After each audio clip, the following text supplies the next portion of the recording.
First and foremost, we give call Allah Yahawaah by Hashem Yahawashi. That's the name of the Heavenly Father Yahawaah and His Son Yahawashi, who the world ignorantly calls Jesus Christ. This is SICARI, Baltimore. You brothers want to introduce yourselves? Khan, Soldier Matazabia. Khan, it's your brother Soldier CP Talia, yeah. Khan. So today we want to go into Yahawashi being in the volume of the book. We know Yahawashi has talked about from Genesis to Revelation, but we just want to go through some precepts to prove that. So somebody want to get it kicked off with Psalms 40? I got it. We got the book of Psalms, chapter 40.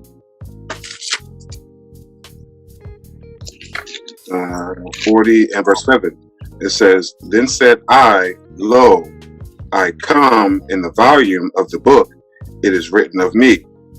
So this is prophetically talking about, of course, Yahawashi. He comes in the volume of the book. You want to go through verse 8 and 9. Verse 8. It says, "I delight to do thy will, O my God. Yeah, the law is within my heart."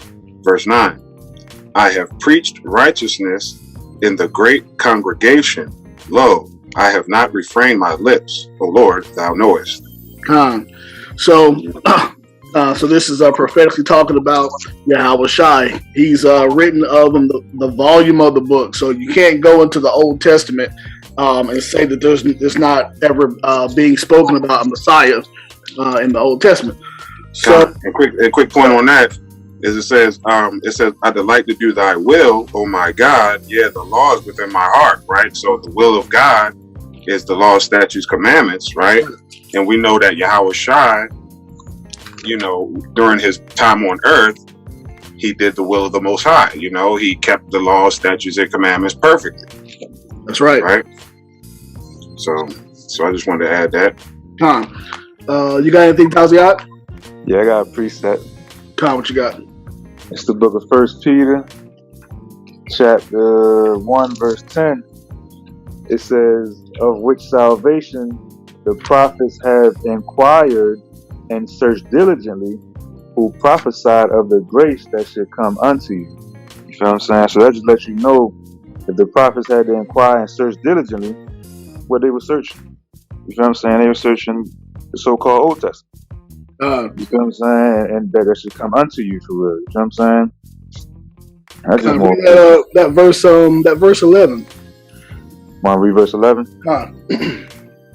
"Searching what, or what manner of time the Spirit of Yahawashi, which was in them, did signify, when it testified beforehand the sufferings of Hamashiach and the glory that should follow." Right. So his spirit, is what they were, searching.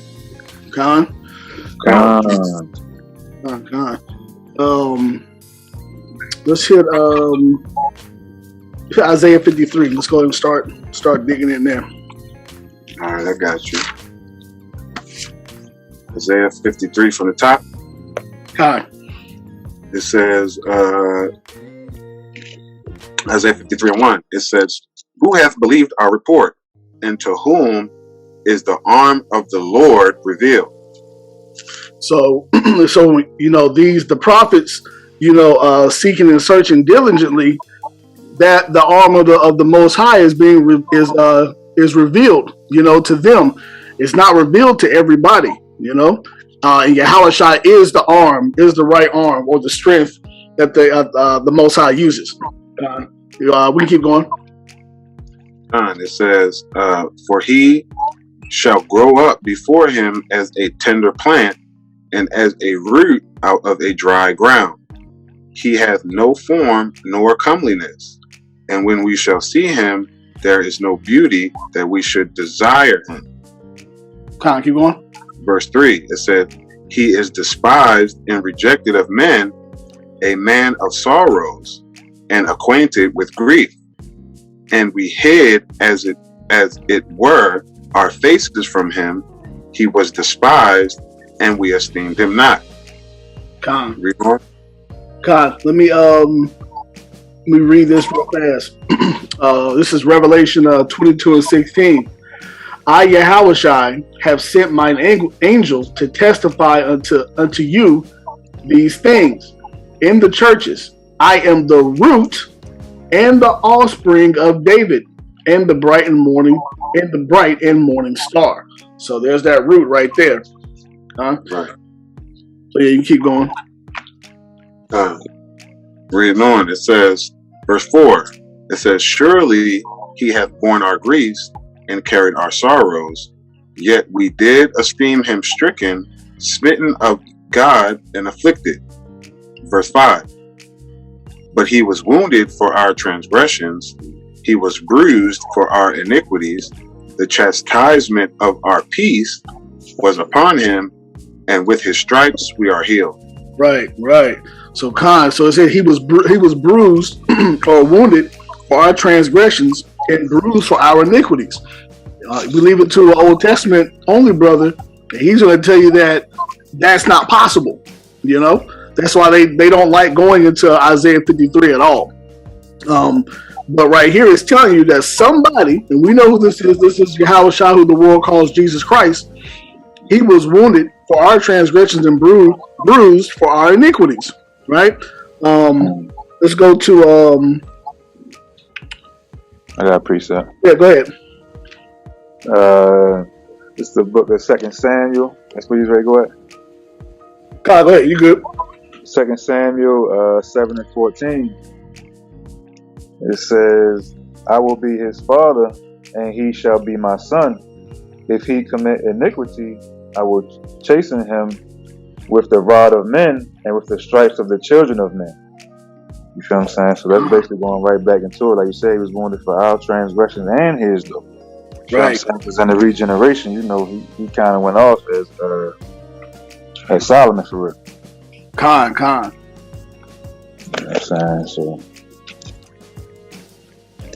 All right, let's keep going. In Isaiah? Yeah, let's jump down to verse 6 and 7. We'll go in there. Verse 6, it says, all we like sheep have gone astray. We have turned every one to his own way, and the Lord hath laid on him the iniquity of us all. He was oppressed and he was afflicted, yet he opened not his mouth. He is brought as a lamb to the slaughter, and as a sheep before her shearers is dumb, so he opened not his mouth. Con. So, what does it say in verse 6? And the Lord hath laid on him the iniquity of us all. So it's telling us, it's said it 3 times in 2 verses that the iniquities of the people are being put on him, or he's getting wounded because of our iniquities. So he's taking on that for the people. And you said something, Taziad, about him, of course, being in the regeneration. You know, Solomon. I want to read this precept real quick. I'm going to start at Hebrews 7 and 26. For such an high priest became us, who is holy, harmless, undefiled, separate from sinners, and made higher than the heavens. Verse 27. Who needed not daily, as those high priests, to offer up sacrifice first for his own sins, and then for the people's. For this he did once when he offered up himself. So it's telling you right here, you know, through the Spirit, that he had to offer up himself for his own sins, just like how the high priest, you know, is doing. But he just had to do it every single day or every single time, and then also for the people. It's going right into the same thing that it's telling us in Isaiah 53. That's a cool cut. What scripture was that? Hebrews 7 and 26 through 27.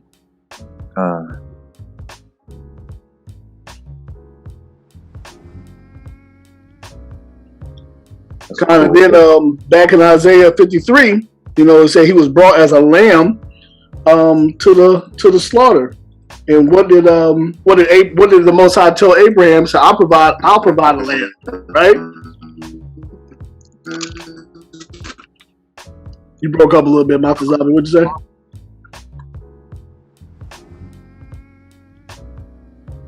I can't hear you, Matazabi. Right. And then it's also like he also said he was oppressed. Can you hear me? Yeah, I hear you now. Can you hear me? Khan, I hear you now. Damn. Can you hear me now? La. All right. Yeah. It was saying. It said he was oppressed. Can you hear me? Khan, I hear you. It said he was oppressed. Yeah, it said he was oppressed. So we know that the Romans was the ones that he was oppressed under during this time. Khan.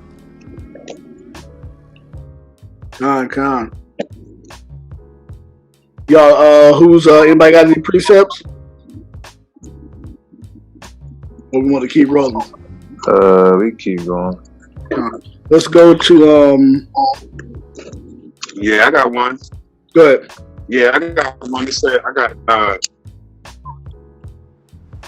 I got Sirach 39 and 24. It says, as his ways are plain unto the holy. So it's not hard for us to look through these prophecies in the Old Testament. Of course, we had to be taught what's going on, but after being taught, it's not hard for us to look through these prophecies in the OT and see that it's talking about the Yahawashi king. Khan. That's all I had. Okay, Khan. Let's go to Micah 5. Oh, Khan, let's get that.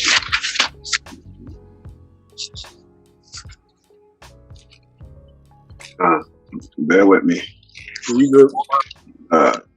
Like that, chapter 5 and We'll go 1 and 2.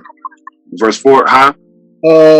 Actually, go to 2. Start from verse 2. Yeah.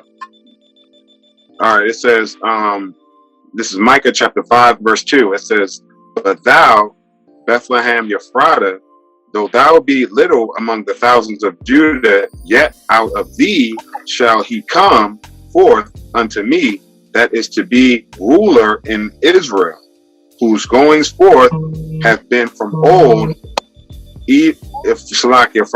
from of old, from everlasting. God. So, an Old Testament only brother asks you, what does it talk about, or what does it say that this man's going to come? What does it say anything about him being born?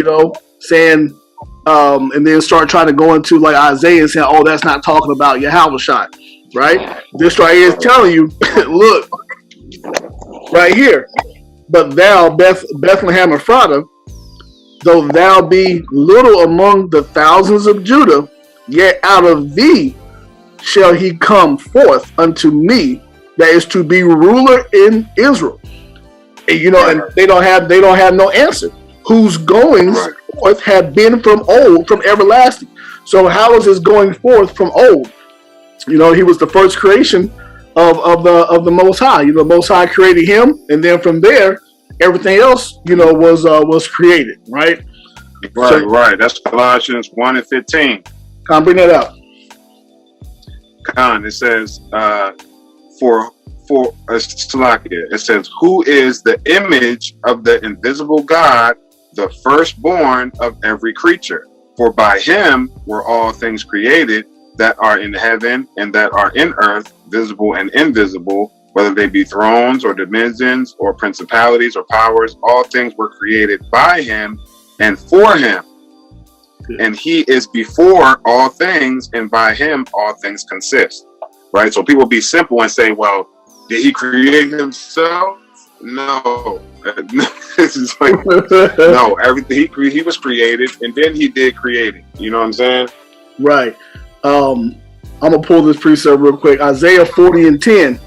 Behold, the Lord God will come with a strong hand, and his arm shall rule for him. Behold, that goes back to 53. There it is. Behold, his reward is with him, and his work before him. Right. Yeah, and like you just started off in Isaiah 53, it said, "Who is the arm of the Lord going to be revealed to?" And then you read in Isaiah 40 who that arm is and what that arm looking like. That's right. That's right. You know, hey, and then brothers is and Old Testament only brothers and brothers, some brothers that believe in the New Testament, but just don't really believe in the prophecies, and how they're laid out. They'll say, "Man, well, we got to do all these different things. We're gonna save ourselves." You can't do that. Yeah, like I was saying, Salakia. Like I was just saying, I think I was talking to you, Wardall, the other day about like how these how the OT only brothers, if they don't have the faith in Yahawashi, how are they atoning for their transgressions that they made? Right. They don't got no temple to go to. Right. They ain't owning bullocks and sheep and turtle doves and stuff. That's right. You gotta believe on him. Go ahead. Gotta believe on him. Right. Right. That's why you need. That's the only way you can get your sins accounted for, or your transgressions accounted for. Hopefully, God, he's the one that's able to take care of those transgressions. The Most High sent him to do that particular work. Right. We'll bring quick precept, Exodus 23.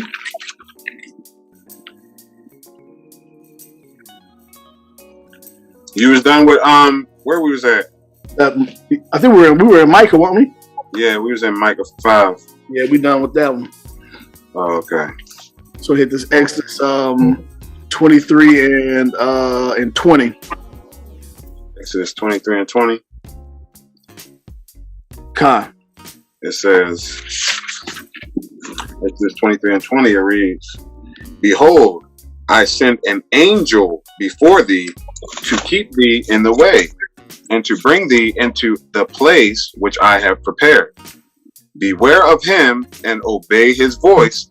Provoke him not, for he will not pardon your transgressions, for my name is in him." God. So, from the beginning of the book to the end. So the Most High, I'm gonna send this particular messenger, right? He's gonna go before you. Hey, he has the ability to pardon sins. Don't provoke him. So, like, who is this? Right. Old Testament only brothers start getting into, it being, talking about Joshua. Of course, we know Deuteronomy 18:18. We can bring that out also. But this is obviously not that. I'm gonna bring up something real quick. I'm gonna share my screen real fast.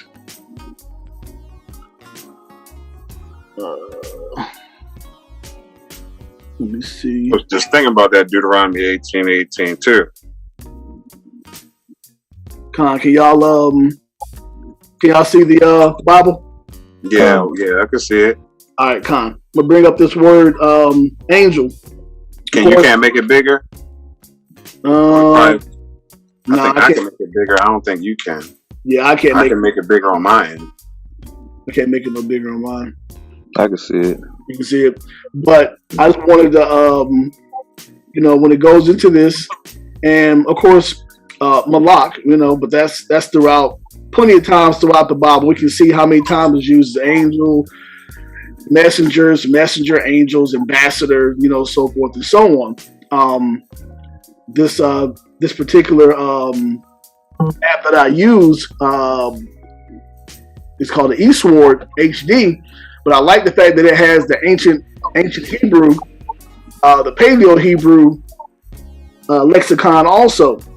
So like it actually tells you like down here. Let me see. It says the pictograph is the picture of a shepherd's staff, right? And then it says and then it says the palm. It's the picture of the palm in the hand. So combined, these mean the staff in the palm. We know Yahawashi is the good shepherd, right? Right. Yeah. But it gives you different meanings when you go into a couple of these root words: to reign, a king, kingdom, and then a stick. And we know that he's the branch. So it's literally it's giving you who this is, overall contextually, because of course you have different meanings that are within here. But right. Look at this, and it tells you that the Most High's name is in him. Who else is that? Right? So, right. Yeah, that was a good point. Let me go. Bring it back over here. All right. Yeah, we know the Most High's name is Yahawash, meaning he is, right? And his son's name is Yahawashi, meaning he delivers. That's right. So we still got that he in there. There's a name being in him. That's right. We had it was one I was just thinking. Oh, Genesis 49:10. Where is it? Genesis 49:10. You want to bring 18 and 18 out first, or what? That's fine. You said where you was at in Genesis 49:10. Yeah, Tazia, you want to hit Deuteronomy 18:18? I got you. This is Genesis 49 and 10. It says, "The scepter shall not depart from Judah, nor a lawgiver from between his feet, until Shiloh come, and unto him shall the gathering of the people be." That's right. So Yahawashi is also called Shiloh. He's who's going to gather the nation of Israel, the lost sheep of the house of Israel. He's that shepherd that's going to gather us. Verse 11, it says, binding his foal unto the vine, and his coat unto the choice vine. He washed his garments in wine, and his clothes in the blood of grapes. His eyes shall be red with wine, and his teeth white with milk. So, just in case anybody's like, oh no, that's talking about somebody else. We can go into the next few verses, and it tells us that. And then that verse 11 matches up perfectly with Isaiah 63, and him saying he treaded the wine press, right? So, you got it. All right, it's the book of Deuteronomy, and with the revelation on how Salakia, and the revelation on eyes shall be red like red, eyes. What is that? 1:14 Revelation. You breaking up, Op. Yeah, real bad. So this sounds like the second coming. Might gotta go out, come back in or something. But let me get this door. Can you hear me now? No, you break it up. Go out and come back in. We wait for you real quick. Right.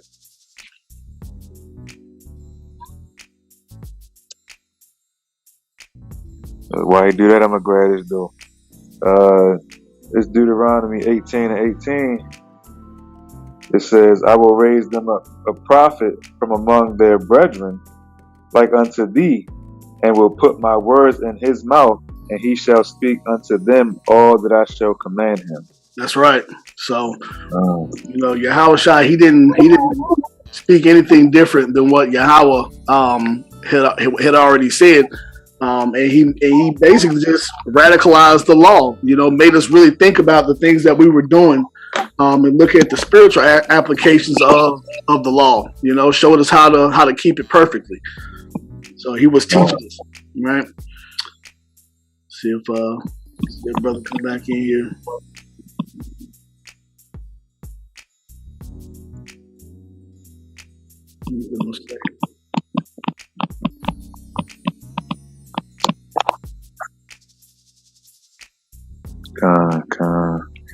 See if I let him back in. But yeah, and this is Yahawashi is a stumbling block for our people, man. Like, he a lot of brothers and sisters just don't understand it. They feel like, oh no, this is an idol. Hey, Yahawashi said he worships the Father, and that's what we're supposed to do. But him being the son of the Father, he's just doing what the Most High told him to do. you know, to come back and to be a prince and to be a savior for Israel, right? Exactly. Hold on. He said he can't join. Why don't let him join? I don't know what's going on. Yeah, I don't know. He just sent me the same thing. Yeah, I don't know why it's not letting them join back in. So I guess we'll just have to go ahead and finish it off then. I mean, we just got a couple more precepts anyway. Yeah.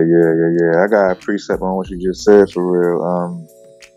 Yeah, man, it's the spirit, but it's, you know, the spirit is a witness of Yahawashi, just like Yahawashi witness of the Most High, right? This is John 16 and 13. It says, "Howbeit, when he, the Spirit of truth, is come, he will guide you into all truth. For he shall not speak of himself, but whatsoever he shall hear, that shall he speak, and he will show you things to come." That's right.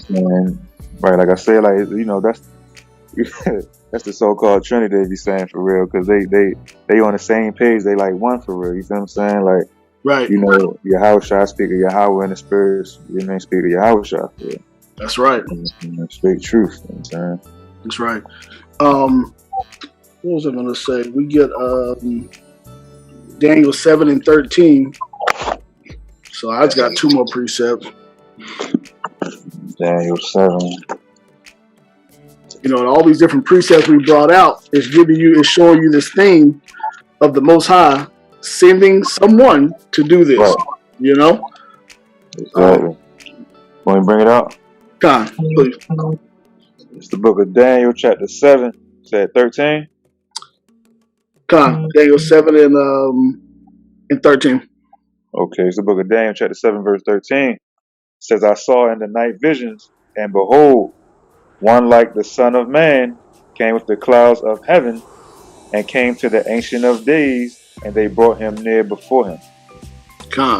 Verse 14. 14.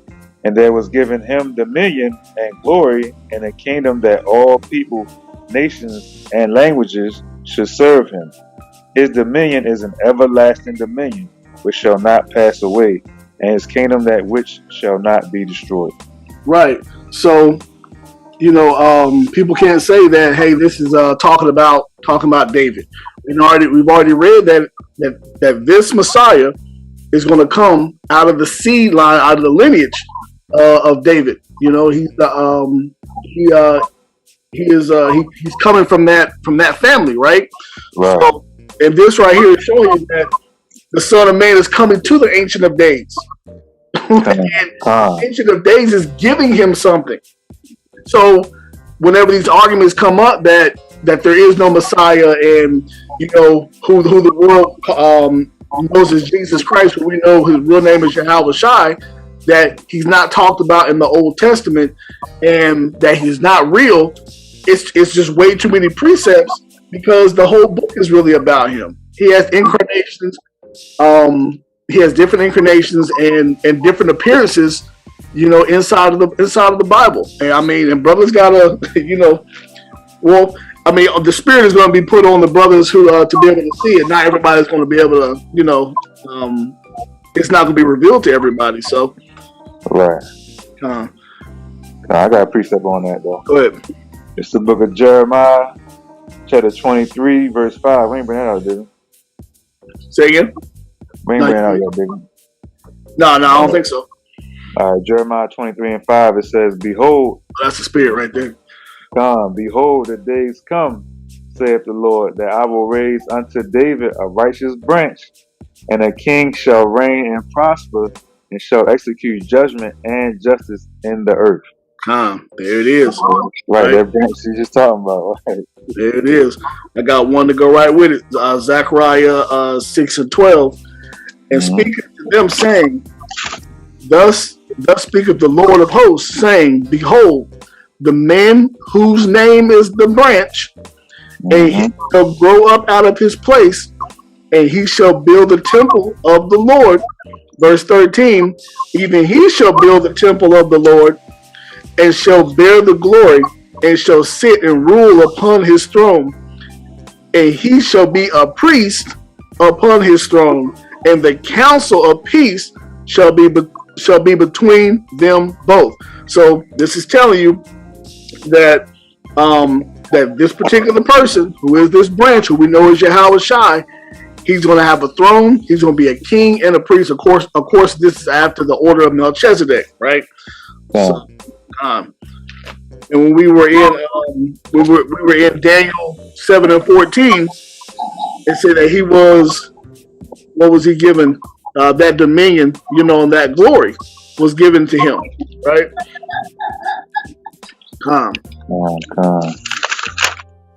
Let me see if I got.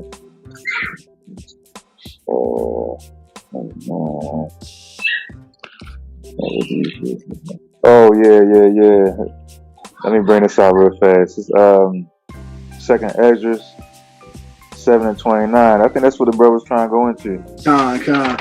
Second Esdras chapter 7 verse 29. You want me to read it for you? Yeah. Go ahead and bring that up. Let me get that for you. So Second Esdras, what was it again? Salat. Second Esdras 7:29. The book of Second Esdras, chapter 7. You started 28. The book of Second Esdras, chapter 7, verse 28. For my son Jesus shall be revealed with those that be with him, and they that remain shall rejoice within 400 years. After these years shall my son Christ die, and all men that have life. Right. So straight to the point. I don't know what else needs to be said, right? Right. That's a great cut. Like, I mean, what your house shot did, you read that scripture straight, close the book. right. God. Yeah, man, it's plain upon tables, King. I mean, but you already know that all they're going to say about that is, well, we don't believe in that apocrypha. Right. Man, the Old Testament, they're going to throw that apocrypha out then. Guarantee they're gonna throw it out. They be trying to throw all types of dang precepts out. I think I had one more. Psalms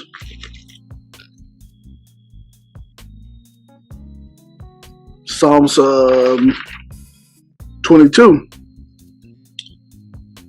Book of Psalms, chapter 22, verse 1. My God, why hast thou forsaken me? Why art thou so far from helping me, and from the words of my roaring? Right. Verse 6. But I am a worm and no man, a reproach of men, and despised of the people. So that just goes right back into what we were talking about before in Isaiah 53. But Chief brought that out, probably a year or so ago, about that worm, and how that worm, essentially, is taking the blood and like it attaches itself to like a tree, and symbolically that worm is Yahawashi. So I encourage brothers and sisters to get that breakdown. It's a pretty nice breakdown going into that worm. But what does it say? My God, why hast thou forsaken me? Right? So let's go to verse. Let's go down to verse 16. I think verse 16 what I want. For dogs have compassed me, the assembly of the wicked have enclosed me. Right? They pierced my hands and my feet. So, like, who is this? You can't say it's talking about David. You can't say it's Solomon. You can't go into any of these things. Their hands and their feet pierced, right?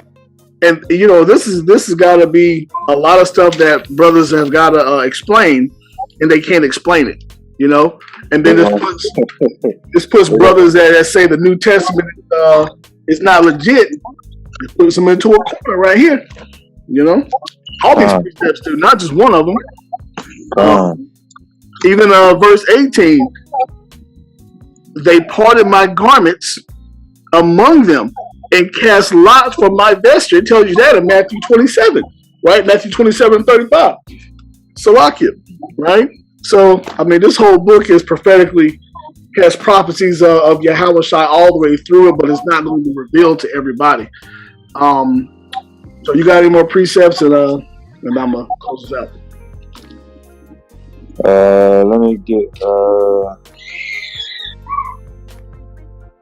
Let me get this last one for real. This it's in the New Testament, but to go back though, this is the book of Acts 3:18. It says, "But those things which Yahweh before had showed by the mouth of all his prophets, that Yahawashi should suffer, he has so fulfilled." You know what I'm saying? So that's just bottom line too for real. You know what I'm saying? All by the mouth of all his prophets. That's how the Most High speak. You know what I'm saying? He ain't getting off his throne. He speak by the prophets of the days of old. You see what I'm saying? And Christ came and in a rare form and suffered, like you said earlier, not for just our sins, but his sins too. And everything was fulfilled of what the prophet said he's going to do. That's right. That's right. All right, I got one more. I'm gonna close this out. All right.